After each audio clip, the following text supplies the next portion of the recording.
বিসমিল্লাহির রহমানির রহিম। আসসালামু আলাইকুম।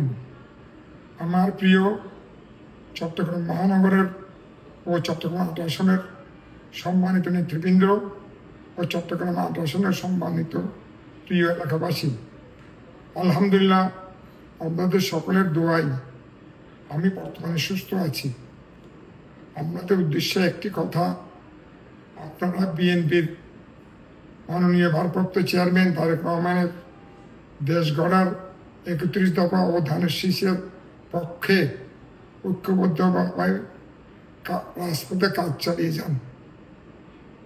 ইনশাআল্লাহ অতি শীঘ্রই আপনাদের মাঝে ফিরে এসে আমি আমার রাজনৈতিক কর্মকাণ্ডগুলি আপনাদের সাথে নিয়ে কাজ শুরু করব। আল্লাহ আপনাদের সকলের সহায়ক। ধন্যবাদ।